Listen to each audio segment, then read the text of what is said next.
बहन शगुफ्ता ने भी गाया है, बहुत अच्छा गाया, लेकिन हम कोशिश करेंगे कि गाएँ इसको। मिठा नाम यहोवा दा, मेरे दिल विच वस जावे।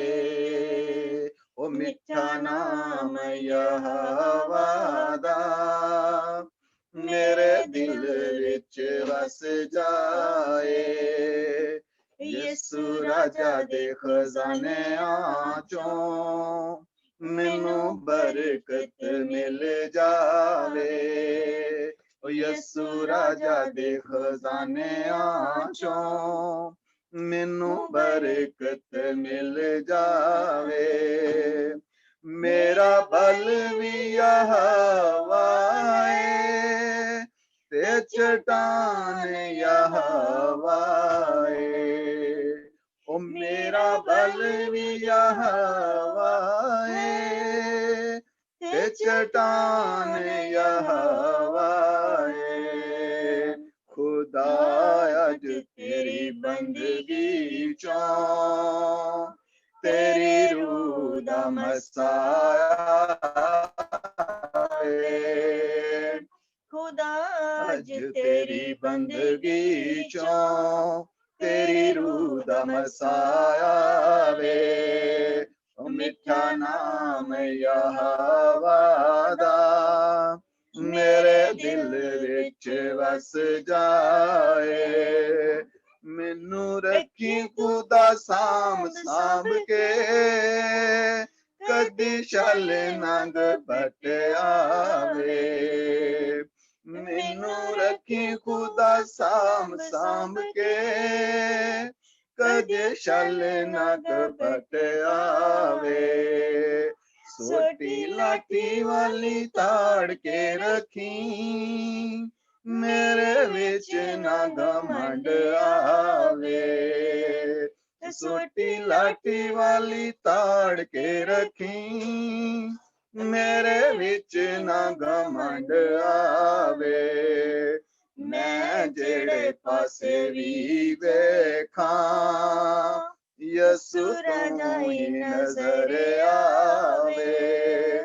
मैं जेड़े पासे ही वेखां, यसु तू ही नजर आवे।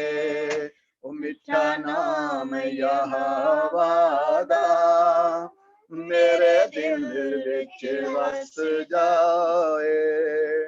तेथों कुछ भी ना होना नहीं, तू ते सब कर सकदा है।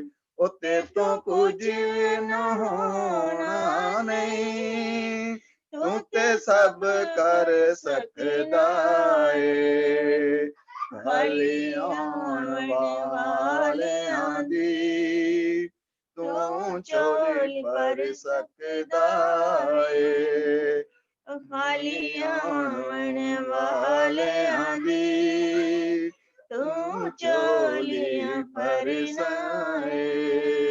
ओ मिठा नाम यहोवा दा, मेरे दिल विच वस जावे। हालेलुया। खुदावंद का हम शुक्र करते हैं आज के मीठे कलाम के लिए। और खुदावंद ने बड़ा खूबसूरत हमें ये कलाम दिया परस्तश का। और परस्तश जो है वो खुदावंद के लिए होती है, और परस्तश ही खुदावंद के लिए की जाती है।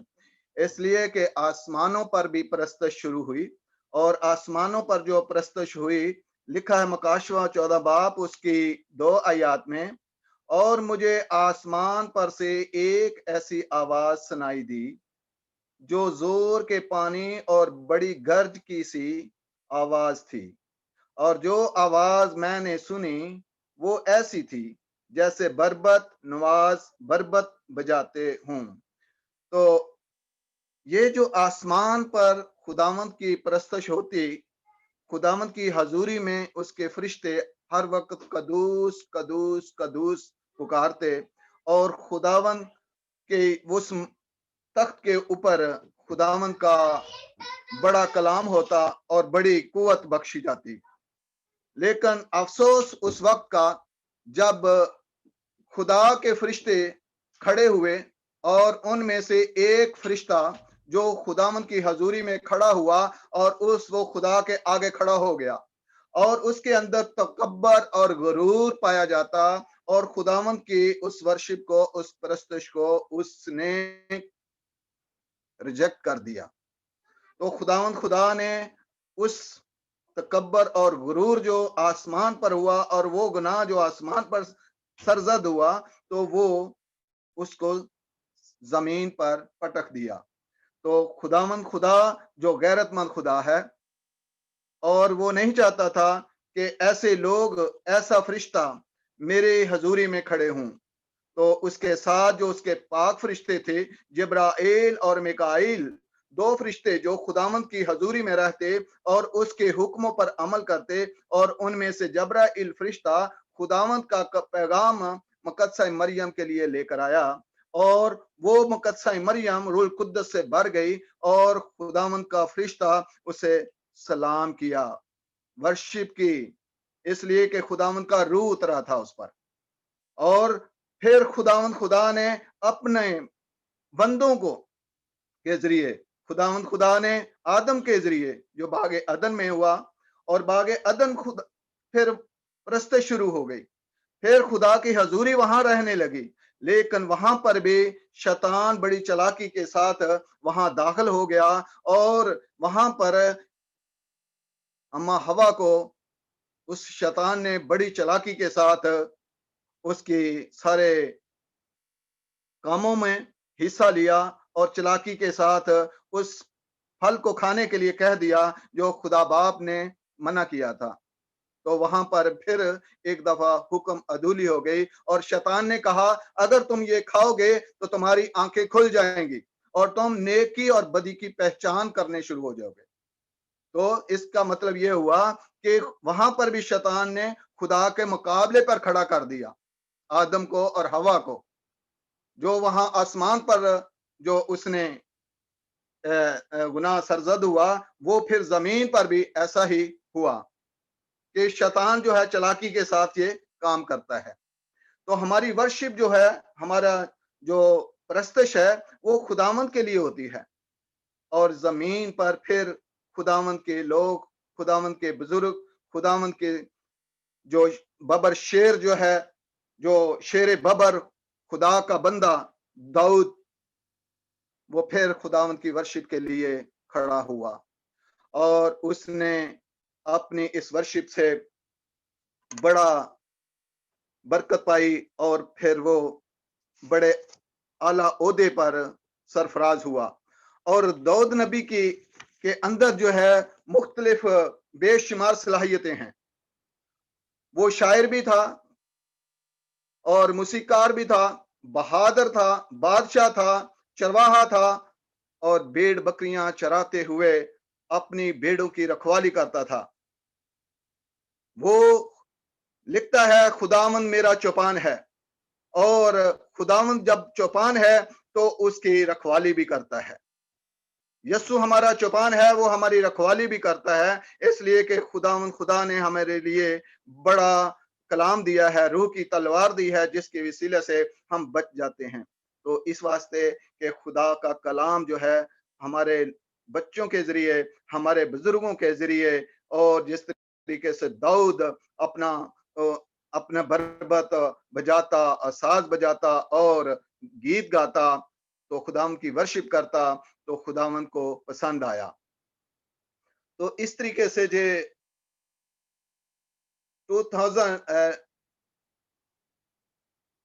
हमारे बुजुर्ग पास्टर अर्नस्ट माल जब जिंदगी में खुदा के लिए गाते बजाते और उन्होंने इस सरजमीन पर हर जगह पर, इंडिया में, पाकिस्तान में और हर जगह जाकर खुदा की प्रस्तश की, वर्शिप की, और वो खुदावंद का बंदा जब गाता तो इतना हलीम बन जाता, इतना खुदावंद ने उसे मसा किया हुआ कि मैं समझता हूं कि हम सब, बहुत से हमारे बच्चे बस जवान खुदावंद की हजूरी में खड़े होते हैं और गाना बजाना चाहते हैं और गाना बजा रहे हैं, लेकिन वो खुदा का बुजुर्ग जो है, जो आज का दाऊद नबी मैं उनको दाऊद की एक मिसाल देता हूं कि वो दाऊद जैसा था।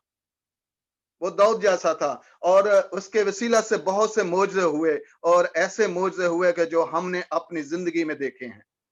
और खुदा का बंदा जब वर्शिप करता तो खुदा के फरिश्ते वहां स्टेज पे आ जाते। तो खुदावंद के कलाम जो है वो अपने बंदों के जरिए जाहिर होता है। और एक दफा की बात है कि जब हम पास्टर आनंद स्मल इंडिया में गए तो वो ये बताते हैं कि यहाँ बहुत सारे लोग खुदा की वर्शिप करते हैं। बहुत से लोग यीशु मसीह के गीत गाते हैं और उनकी बहुत सी आवाज है, बहुत अच्छे साज हैं, लेकिन वो खुदा को नहीं जानते, वो खुदा के पाक रूह को नहीं जानते। ऐसे ही पाकिस्तान के अंदर बहुत से ऐसे हमारे मुसलमान भाई हैं जो वर्शिप करते हैं, बहुत खूबसूरत वर्शिप करते हैं, बहुत बड़ा जो है उनकी इज्जत होती है, लेकिन उनमें खुदा का पाक रूह नहीं है, उनके अंदर ईमान नहीं है। ईमान के वसीला से हम बरकत पाते हैं, ईमान के वसीला से मोजे होते हैं। तो खुदावंद का हम शुक्र करते हैं कि हमारे बेटे बेटियों को खुदा ने बड़ी बरकत बख्शी है, बड़ी बरकत बख्शी है। इसी तरीके से खुदावंद के कलाम के मुताबिक खुदा का जलाल जो है वो हर जगह पे आता है। और इसी तरीके से जैसे पहला सैमुएल और उसके 22 आयत और 23 आयत में ऐसा लिखा है कि साउल ने यस्सी को कहला भेजा कि दाऊद को मेरे हजूर रहने दे, क्योंकि वो मेरा मंजूर नजर हुआ है। सो जब वो बुरी रूह खुदा की तरफ से साउल पर चढ़ती थी तो देखो, तो दाऊद बरबत लेकर हाथ से बजाता था और साउल को राहत में होती और वो बहाल हो जाता था और वो बुरी रूह उस पर से उतर जाती थी। तो मेरे बहन भाइयों, यहाँ पर साउल बादशाह जो है वो पहला बादशाह मुकर्रर हुआ और वो पहला बादशाह मुकर्रर हुआ और जो बहुत बहादुर, नौजवान, खूबसूरत और खुदा की उस बादशाही को उसने कबूल तो कर लिया, लेकिन दिल से नहीं। उसके अंदर तकब्बर और गुरूर आने लगा और वो जेलस करने लगा, हसद करने लगा, घमंड करने लगा। तो फिर क्या हुआ, उसके साथ क्या होने लगा कि उसको बुरी रूह सताने लगी और फिर उसको क्या जरूरत पड़ी दाऊद की, और वो दाऊद बादशाह उसके लिए बजाता था ताकि वो बदरू उससे उतर जाए। इसी तरीके से मैं छोटी सी एक अपने आंखों देखी जो जिंदगी के हाल हैं वो मैं बताता हूं कि मैं जब छोटा ही था, तकरीबन मैं 11 साल का हूंगा, कि मैंने उस गांव के अंदर जब मैं अपने 11 साल की जिंदगी गुजारी और आज भी मुझे वो जगह याद हैं और वो काम जो वहां होते थे वो मुझे याद हैं कि हमारे रिश्तों में एक हमारे मामू थे और उनकी एक हवेली थी बड़ी, और उस हवेली के अंदर बदरुओं का राज था।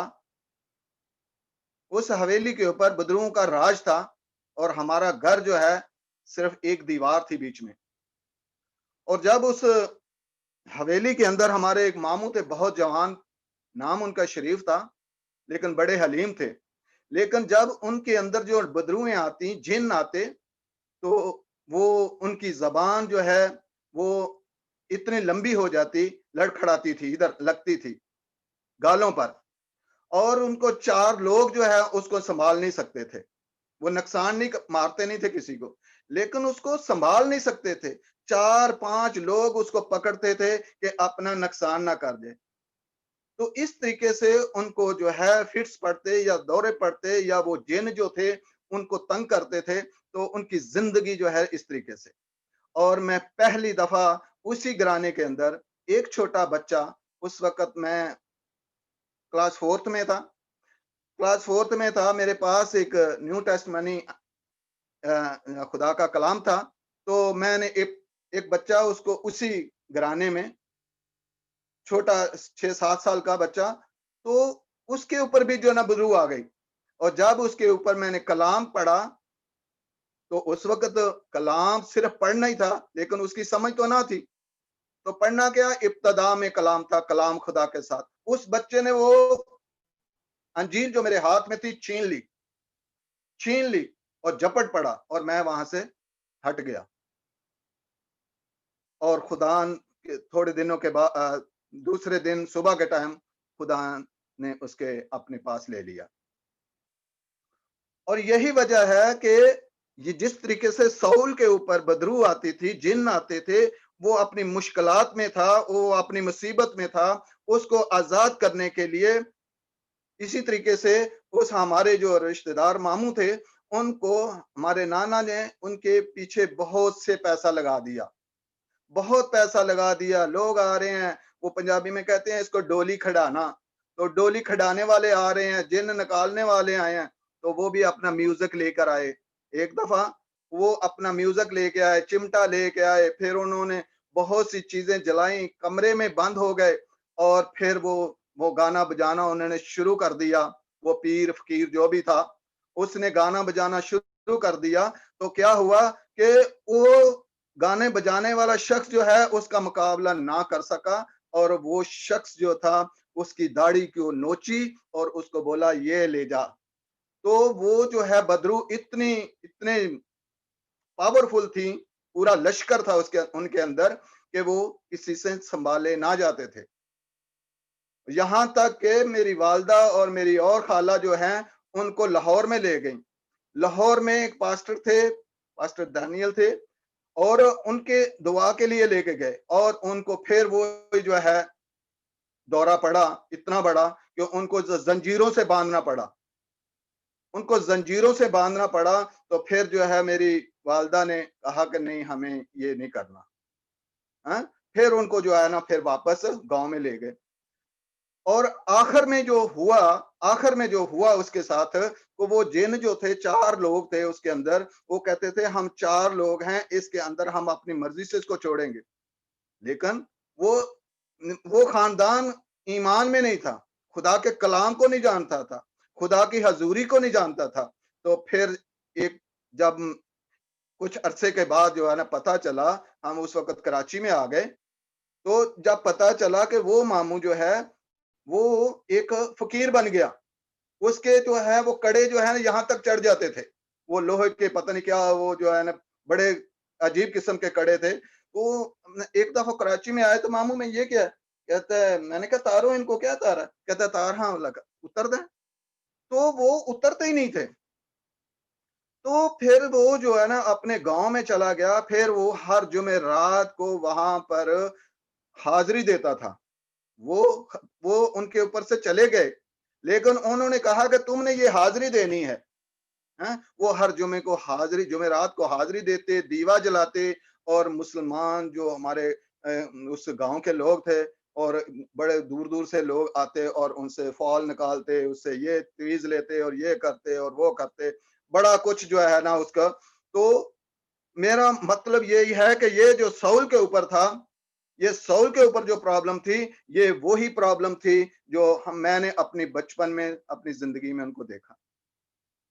तो जो खुदा की हजूरी में हैं और खुदा की मामूरी में रहते हैं, उनको खुदा उनके साथ साथ रहता है। कि जैसे एक पास्टर अनस मल के जो गीत हैं, खुदाया तेरी हजूरी तो मैं पाजी के नस के किधर जावा। तो ये गीत जो थे ऐसे थे कि हमारी सुबह शाम जो है वो गीत हमारे चलते थे, और ऐसी हजूरी होती थी, ऐसी मोर्जे होते थे कि खुदा जो है ना, उनके गीतों के वसीले से मोर्जे होने शुरू हो गए। और फिर एक, आप, मेरी मिसेज जो है ना बताती हैं, इन्हीं के जो जानने वाली थी, और उनके बेटे को प्रॉब्लम थी, और वही गीतों की वजह से वो ठीक है। उनको शिफा मिली। मुस्लिम फ्रेंड्स थे, वो मैंने ऑयल और वो कैसेट लगाई, तो उसके लिवर से इतनी बस्ट आउट के पस निकली, और उनका ईमान है। मैंने कहा अगर आप माइंड ना करो तो मैं अपने घर से तेल लाऊं, और खुदावन की कैसेट लाऊं, तो उनका एक ही बेटा था। They are very good friends of us. तो उन्होंने कहा नहीं, हम माइंड नहीं करेंगे, तो आप लाओ। वो उन्होंने कैसेट जब दुआओं की लगाई अपने घर, उनका एक ही बेटा था, 5 6 7 बेटियां थी। और उसका एक्सीडेंट हुआ, उसके लिवर में इतना डैमेज हो गया कि वो ऐसे लगता था सरवाइव नहीं करेगा। और जैसे ही कैसेट लगाई, वो यीशु का मसा किया हुआ तेल लगाया, तो उसके थोड़े अरसे में इतना बड़ी पस निकल के फट के निकली बाहर कि खुदावन ने उसको शिफा दी। आज वो इतने बच्चों का बाप है। एंड खुदा ने उनको बड़ी बरकत दी, पर उन्होंने बोला कि यीशु ने हमें ठीक किया। खुदावन का तो शुक्र। ये शुक्र खुदावंद का करते हैं, उसकी मेहरबानी है कि हमें अपने खुदावंद यीशु मसीह का जो कलाम है, जो जिंदगी बख्शने वाला कलाम है और मोअज़्ज़त का कलाम है, इसी तरीके से परस्तिश जो है वो हर तरह से होती है। परस्तिश जो है वो अ, हाथों की बनाई हुई मूर्तियों के सामने होती है। परस्तिश जो है बड़े-बड़े कब्रों के ऊपर होती है, मज़ारों के ऊपर होती है, वो भी परस्तिश करते हैं। लेकिन वो परस्तिश मुर्दे जो है वो कुछ नहीं दे सकते। ना ही जो है वो बुत जो है जो हाथों के बनाए हुए हैं वो दे सकते हैं। तो इस वास्ते कि खुदावंद हमारा ज़िंदा खुदा है और उसकी परस्तिश जो है ना हमारे लिए बहुत बड़ा बरकत है। मुकाशवा 15 बाब और उसकी 16 आयत में लिखा है, परस्तश पूरे दिल से और पूरी जान से और पूरी ताकत से करो। ज़बूर में लिखा है, ऐ मेरी जान खुदावंद को मुबारक है। और जो कुछ खुदावंद परस्तारों को ढूंढता है, जो पूरे दिल से खुदा की हमद करते हैं। खुदा हमारे साथ हर वक्त रहता है, हमें प्यार करता है। खुदा बादशाह है, उसकी हर वक्त परस्तश करनी चाहिए, सुबह शाम उठते बैठते, क्योंकि दाऊद जो है बादशाह जो था, खुदावंद का बंदा, खुदावंद का चुना हुआ, वो उठते बैठते खुदावंद की वर्शिप करता था और खुदावंद की हजूरी में रहता था। यहाँ तक कि वो खुद बादशाह, दाऊद बादशाह था और वो अपने आप को हलीम बना जाता और अपने आप को जमीन पर बैठ जाता और खाक अपने सर पर ढाता और खुदावंद की हमदो सना करता और खुदा को अपने सारे गुनाह माफ करने के लिए खुदावंद के आगे रख देता। तो खुदावंद ने अपने बंदा को माफ किया और उसको सरफराज हुआ। तो इस ये कि खुदावंद हमारे हर खुशी में शामिल है, हर बात में शामिल है और खुदावंद की तहम्मुल और मजाजी और खुदावंद इसी के हमें प्यार करता है। इस वास्ते कि हमारी बेटी मिसेज सनील और हमारी बेटी कैसी है? बहन केजिया और कैजिया। शगुफ्ता जब प्रस्तश करती हैं तो यकीन करें कि हम बड़ी बरकत हासिल करते हैं। हाँ? और सनील भी करते हैं, लेकिन सनील का जो है प्रस्तश करने का स्टाइल जो है वो शेर बबर की तरह है, शेर की तरह है। हाँ? जैसे हमारे पास्टर जो है वो जब कलाम करते हैं, जब दुआ करते हैं कि एक शेर बबर की तरह गरजते हैं।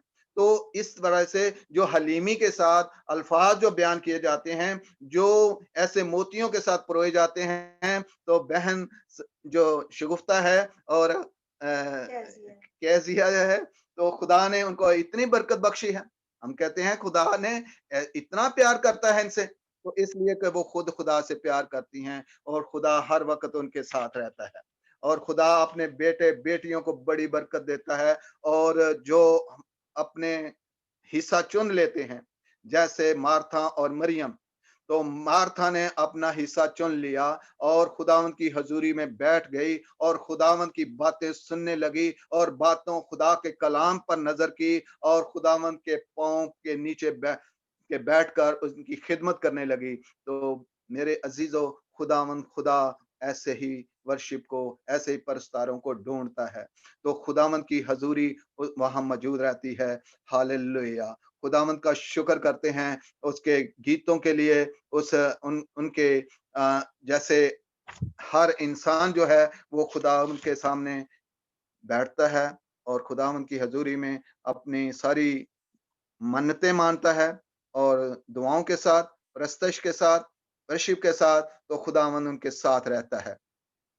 इसी तरीके से मैं एक छोटी सी कहानी के साथ मैं खत्म करूंगा कि मेरे वालिद साहब जो है हमें बचपन में जो है हमें कहानी सुनाया करते थे। उस कहानी को मैं वैसे ही जो है ना आम सी समझ जाता था, लेकिन रात भर जब मुझे नींद ना आई तो वो कहानी मेरी एकदम जो है ना मेरे सामने आई। तो वो कहानी का जो मतलब था वो खुदावंद यीशु मसीह के जलाल के लिए था। कि वो कहानी ऐसी थी कि एक बादशाह होता है और उसकी बीवी मर जाती है और वो बादशाह दूसरी शादी कर लेता है। उस बादशाह के 2 बेटे होते हैं और उस 2 बेटे बादशाह के होते हैं और उनकी नई माँ उनके ज़िंदगी मुश्किल कर देती है और उनको अपना वो शहर छोड़ना पड़ता है। वो अपना मुल्क छोड़ना पड़ता है। वो अपने हथियार लेकर, अपनी तलवार लेकर, अपने घोड़े लेकर वो दोनों भाई जो है ना वहाँ से निकल जाते हैं और रास्ते में उनको मुश्किलात होती हैं, रास्ते में अंधेरा हो जाता है, तो वो दोनों भाई एक जगह सो जाते हैं। एक जगह पे एक साँप छोटे भाई को डस लेता है और वो वहीं मर जाता है। बड़ा उठकर फिर दूसरे मुल्क में चला जाता है। उस मुल्क के अंदर ऐसा था कि बला एक दाखिल होती है और वो बला जो है वो एक बंदा और बहुत सी रोटियां, बहुत से एक बकरा, ये वो सुनाते मेरे वालिद साहब, तो वो खाता था। तो जब हर एक आदमी को जो है वो खाता था उसका, और फिर बादशाह ने ये ऑर्डर कर दिया था हर घर के अंदर एक बंदा जो है वो इस बला के लिए मखसूस किया जाएगा, वो उसको खाएगा ताकि बला सबको ना खा जाए। तो इस तरीके से वो जो बादशाह का बेटा था बड़ा, वो जब आया तो उसके एक औरत, गरीब औरत के पास गया, तो कहती है, माँ जी आप क्यों रो रहे हैं? तो कह रही है आज मेरे बेटे की बारी है, एक बला ने आना है, तो ये रोटियां वो खाएगी और दाल खाएगी और बकरा खाएगी, फिर मेरे बेटे को खाएगी। तो वो कहती है बेटा तुम जो है माँ जी आज आपके आपके बेटे की जो है बारी मैं दूंगा, हैं? वो मुझे खा जाएगी। तो मैं कहती है कि बेटा कौन किसी की बारी देता है? कौन किसी के ऊपर जो है ना अपनी जान देता है? तो वो कहता है नहीं आज मैं ये आपके बेटे की जगह मैं जाऊँगा। तो वो कहती है किस तरीके से आता है? वो पूछता है उस माँ से कि वो किस तरीके से बला आती है? कहती है बारिश होती है हल्की-हल्की, उसमें साज़ बजते हैं, झूमती हुई आती है और फिर वो अपने खाना खाती है, फिर बकरे को खाती, फिर आदमी को खाती है। तो फिर तो उसने जो है एक गड्ढा खोद लिया, उस गड्ढे में बैठ गया और उस गड्ढे में बैठने के बाद जब वो बकरे को खाने के लिए आती है, तो वो अपनी तलवार करता है और उस बुला को मार देता है। तो फिर वो जो है बला का खात्मा होता है। तो यही वजह है कि हमारे खुदावंद यीशु मसीह जो बादशाहों का बादशाह है और उस लूसीफर शैतान को और उसके सारे करिंदों को यीशु के नाम से उसने खत्म किया है और हमें इख्तियार दे दिया है कि शैतान की बुरी रविशों को, शैतान के सारे कामों को, विचकराफ को, और खुदावंद ने हमें इख्तियार दिया है कि हम बांध देते हैं, हम जलाकर राख कर देते हैं। और यही वजह है कि खुदा ने हमें अपने नाम के लिए इस्तेमाल करता है और जितने भी हम इस जगह पर इकट्ठे हैं, ये खुदावंद की हजूरी है, खुदावंद की मेमोरी है और खुदावंद हमारे साथ है। और यही वजह है कि हम वक्त को गनीमत जानकर खुदावंद की हजूरी में बैठा करें। लेकिन बहुत से लोग जो है मुख्तलिफ हैं, जो वक्त के साथ वक्त की कदर नहीं करते। यहाँ पर 2 बंदे हैं, एक वो जो बेकदरा है, जो वक्त की कदर नहीं करता। एक वो जो है जो अपना वक्त देता है, लेकिन जो वक्त देता है बेकदरा उस वक्त की को पहचानता नहीं है। वो उसके ऊपर बेकदरा इंसान जो है उसके ऊपर जो है घमंड करता है, उसके ऊपर जो है वो हसद करता है, उसके ऊपर जो है वो तंज करता है, बेकदरा इंसान। लेकिन उसको ये नहीं पता कि पास्टर हारून, पास्टर कामरान और फैमिलीज वो वक्त दे रही हैं, वो अपना वक्त दे रही हैं। उस वक्त की कदर जो नहीं करता वो खुदावंद की हजूरी से दूर है। यकीनन वो खुदावंद की हजूरी से दूर है। यकीनन मैं जो खुदावंद को वक्त साथ जिंदगी भर देना चाहता था, लेकिन बहुत सी ऐसी बातें जो घमंडी, हसद, तफरीक के, इसकी बदगोइयां, एक दूसरे के साथ मुकाबला करने की होती हैं, घमंड करने की होती हैं, तो फिर इंसान कहता है हम ये जो वक्त देते हैं, इनमें जो घमंड पाया जाता है, ये भी तो खुदावंद की हजूरी से दूर हैं। लेकिन अब यहाँ पर इस स्टेज के ऊपर, इस ग्लोरी प्रेम मिनिस्ट्री के ऊपर खुदा के लोगों ने, खुदा के नौजवानों ने, खुदावंद के शेरों ने अपना वक्त मुकर्रर कर दिया है, अपना वक्त दे दिया है। ऐ मेरे बहन ते भाइयों, हम ये ना समझे कि हम कौन सी डिनोमिनेशन से हैं, हम कौन सी कलीसिया से हैं। हमारी कलीसिया मसीह यस्सु है और उसी के हम एक हैं, और हमने मसीह यस्सु की कलीसिया को लेके उठना है। हम उसी के साथ रहना चाहते हैं। हम ये ना सोचें हम हर एक के लिए हैं। आज का दिन मसीह यस्सु ने मुझे चुन लिया है, मसीह यस्सु ने मुझे आज कलाम दिया है। तो खुदावंद मैं तेरा शुक्र करता हूँ कि मैंने ऐसी जगहों पर कदम नहीं रखा जहां पर फिर मैं वापस मुड़ जाऊं। अब जब मुड़ने का नहीं, अब चलने का है, चलने का है। खुदावंद का शुक्र करता हूँ, और खुदावंद मैं तेरा शुक्र करता हूँ। हालेलुया, हालेलुया, दुआ करोगे। हालेलुया।